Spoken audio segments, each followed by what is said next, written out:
Hello all, welcome back to my channel sisters to vibes. Last వీడియోలో మీకు ఒక కొత్త ప్లేస్ చూపిస్తా అని చెప్పా కదా, సో అదే అన్నమాట ఇది. మేము ఇప్పుడు నెమలి వెళ్తున్నాం, గంపలగూడె మండలం. ఇది a day in my life travel వ్లాగ్లో మేము సెకండ్ వెళ్ళిన ప్లేస్ నెమలి అనమాట. ఇది ఎన్టీఆర్ డిస్ట్రిక్ట్ ఆంధ్రప్రదేశ్లో ఉంటుంది. నెమలి గ్రామంలోకి ఎంటర్ అయిన తర్వాత టెంపుల్ సరౌండింగ్స్లోకి వెళ్ళిన తర్వాత మనకి ఈ తోరణం అనేది కనిపిస్తుంది. ఈ టెంపుల్లో వేణుగోపాల స్వామి ఉంటారు, కృష్ణుడి టెంపుల్ ఇది. సో ఎంత బాగుందో లొకేషన్ చూపిస్తాం ఇక్కడ. మేము వెళ్ళిన రోజు అక్కడ స్వామివారి కళ్యాణం జరుగుతుంది. ప్రతి పౌర్ణమికి ఇక్కడ కళ్యాణం చేస్తారంట, చాలా బాగా చేస్తారు కళ్యాణం అయితే.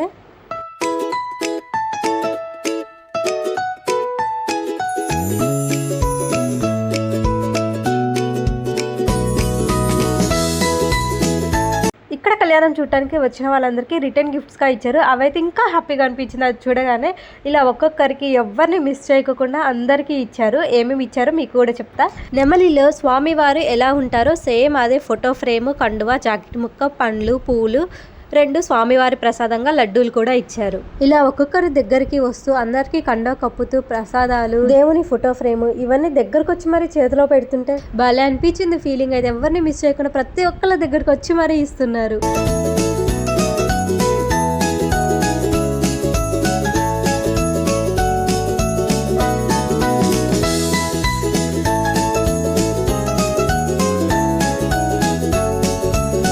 కళ్యాణం అంతా అయిపోయిన తర్వాత అందరికీ హారతి, తలంబ్రాలు అన్నీ ఇచ్చారు. తర్వాత ఒక్కొక్క ఫ్యామిలీ దగ్గరికి వెళ్ళి మరి ఇలా దేవుణ్ణి దర్శించుకొని ఇంకా పాదాలకి పసుపు, కుంకుమ, పూలు సమర్పించి మనం దేవుని మొక్కోవడానికి టైం ఇచ్చారు. ఒక నెట్టుకోవటము, తూసుకోవటం, కొట్టుకోవటం అలాంటివన్నీ ఏమీ లేవు. చాలా పీస్ఫుల్గా, కూల్గా ఒక్కొక్క ఫ్యామిలీ ఇలా దగ్గరకు వచ్చి మరి దర్శించుకొని దేవుని కళ్ళ నిండా చూసుకునే అంత అదృష్టం ఇచ్చారు. ఇలా పూలతో అలంకరించిన స్వామివారిని చూడటానికి 2 కళ్ళు సరిపోవట్లేదు. ఇలా అనుకోకుండా స్వామివారి దర్శనము, కళ్యాణం చూడటం జరిగింది మాకు.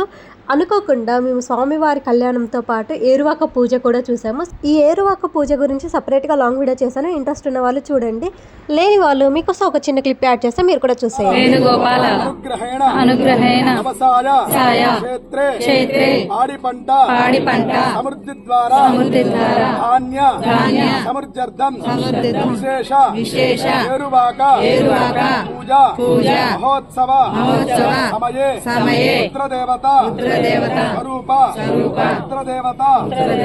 ఆరాధనం కరిష్యే.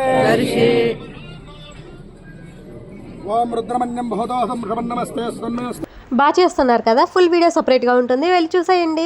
ఇప్పుడైతే మాకు భోజనానికి టికెట్స్ ఇచ్చారు. సో మేము ఇవన్నీ చూసి టికెట్స్ తీసుకొని లంచ్ చేయడానికి వెళ్ళాము. ఇక్కడ డైలీ అన్నదానం ఉంటుంది, లేదా మనం పాలు పొంగించుకొని దేవునికి సమర్పించుకోవాలి అనుకునే అలాంటి మొక్కులు ఏమైనా ఉన్నా కూడా ఇక్కడ సపరేట్గా ఇలా అన్ని అరేంజ్ చేసి కూడా ఉన్నాయి. అన్నదానం టైమింగ్స్ వచ్చేసి 1 నుంచి 2 వరకు ఉంటుంది. దర్శనం అయిపోయింది, భోజనం అయిపోయింది, ఇంకేముందో చుట్టూ ఉన్న ప్లేసెస్ని ఎక్స్ప్లోర్ చేయడానికి వెళ్తున్నాం. ఇక్కడ చాలా ప్లేస్ ఉంది తిరగటానికి. ఎంతో మంది జనం వచ్చినా కూడా కంఫర్ట్గా ఫీల్ అవ్వడానికి అండ్ స్టే చేయడానికి కూడా రూమ్స్ ఉన్నాయి. మనం ఇప్పుడు ఈ టెంపుల్ హిస్టరీ చూద్దామే.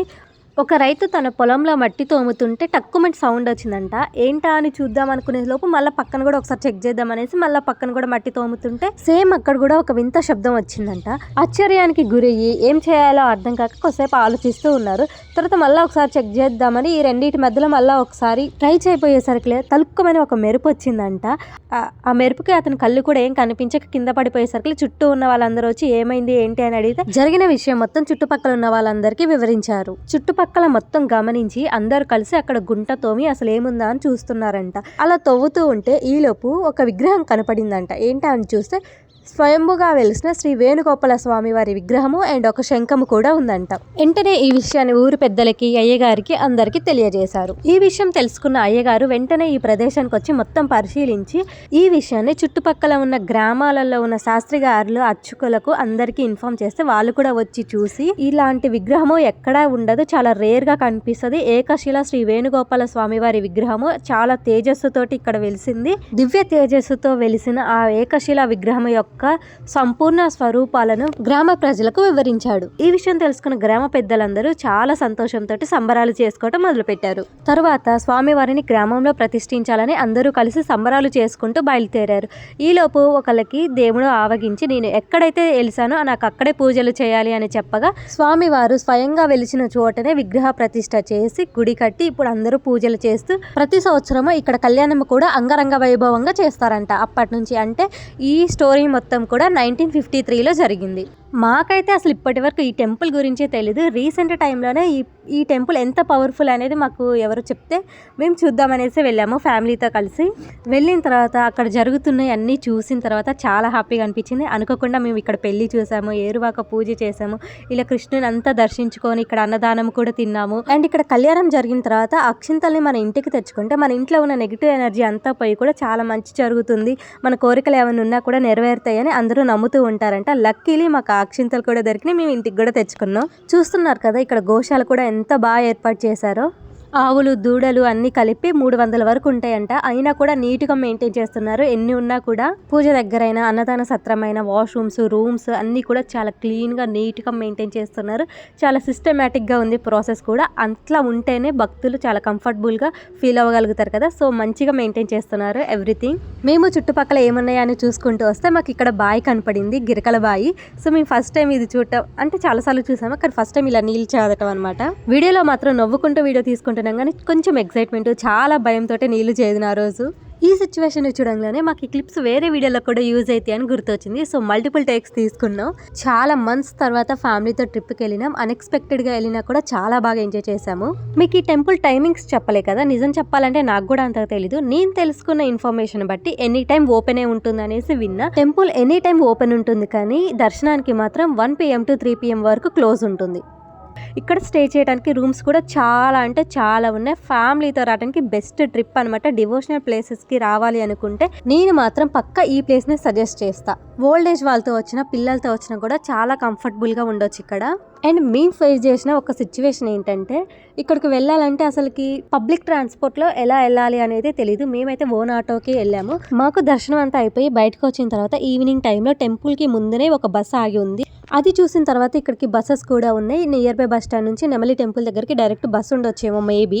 వెళ్ళాలనుకునే వాళ్ళు క్లియర్గా తెలుసుకొని వెళ్ళండి వెళ్ళే ముందే.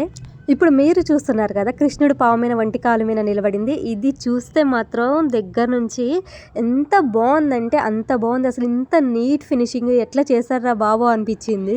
ఆ ప్లానింగ్కి ఆ ఆర్కిటెక్చర్కి ఒక ఓ వేసుకోవచ్చు. సో ఇదే అనమాట a day in my life travel వ్లాగ్లో సెకండ్ మేము వెళ్ళిన ట్రిప్. ఈ టెంపుల్ గురించి ఇంకా మీకు ఏమైనా డౌట్స్ ఉంటే కామెంట్ సెక్షన్లోకి రండి, అందరం కలిసి డిస్కస్ చేసుకుందాం. తెలియని విషయాలు కూడా తెలుసుకుందాం. మీతో పాటు నేను కూడా తెలుసుకుంటా. నేను కూడా ఫస్ట్ టైం వెళ్ళినా కాబట్టి అన్ని వీడియోలతోటి కంపేర్ చేసుకుంటే ఈ వీడియోలో నా వాయిస్ అస్సలకే బాగోదు, ఎందుకంటే నాకు కొంచెం కోల్డ్ చేసింది కాబట్టి. సో మీకు ఇన్ఫర్మేషన్ వర్డ్స్ ఏమైనా అర్థం కాకపోయినా కూడా కామెంట్ చేయండి. Thanks for watching. Like share subscribe to my channel.